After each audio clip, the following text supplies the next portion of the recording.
বেশিক্ষণ লাগে।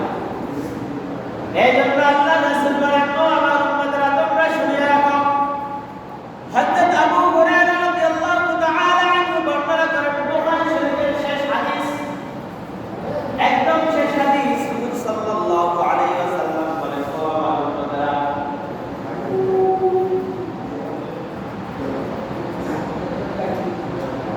এমন দুইটা কালিমা আছে, আল্লাহ রাসূল বলেন কালিমাটা দুইটা কালিমা হাবিবাতানি ইলার রহমান। এই দুইটা কালিমা আল্লাহ পাক রব্বুল আলামিনের কাছে অনেক অনেক অনেক প্রিয়। হাবিবাতানি আলাল লিসান, ও আমার উম্মতরা এই দুইটা কালিমা বলতে তেমন কোনো কষ্ট হয় না। হাবিবাতান মানে হালকা হালকা, একদম সহজ, দুইটা কালিমা একদম সহজ। হাবিবাতানি আলাল লিসান, এই দুটা কালিমা বলতে একদম সহজ।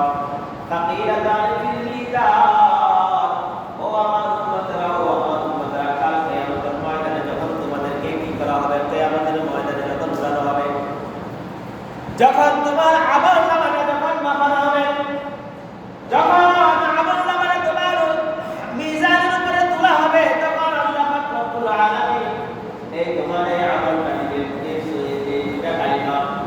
যে দুইটা কালিমার কথা হুজুর সাল্লাল্লাহু আলাইহি ওয়াসাল্লাম আমাদেরকে বলেছেন, এই দুইটা কালিমা ওই আমলনামার ভিতরে দেওয়া হবে। ওই দুইটা কালিমা দেওয়ার কারণে আমলনামাটা কি হয়ে যাবে, তাকিলাতান, ভারী হয়ে যাবে, নাযিল হয়ে যাবে।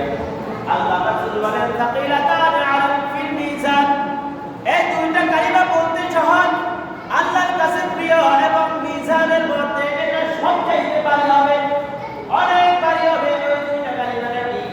আল্লাহ রাসূল বলেন সুবহানাল্লাহি ওয়া বিহামদিহি সুবহানাল্লাহিল আযীম, সুবহানাল্লাহি ওয়া বিহামদিহি সুবহানাল্লাহিল আযীম।